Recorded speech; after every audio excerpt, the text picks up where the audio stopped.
Good day po, ako nga po pala si Mami Cherry, isang warrior mom, at ito ang aking warrior na si Natalie. Siya po ay na-diagnose ng early onset generalized torsion dystonia, and sa ngayon po nagpapalakas siya dito sa bahay dahil katatapos ang kanyang deep brain stimulation surgery.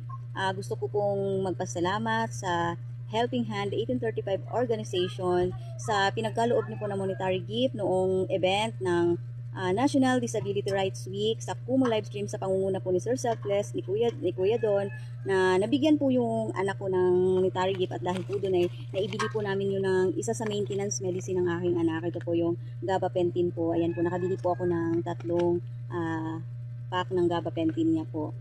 Sa muli, maraming salamat po, at sana po ay mas marami pa kayong matulungan ng mga warrior. Yun lamang po. Maraming salamat po. Thank you. Ano masasabi mo na? God bless din po sa inyo. Thank you. God bless.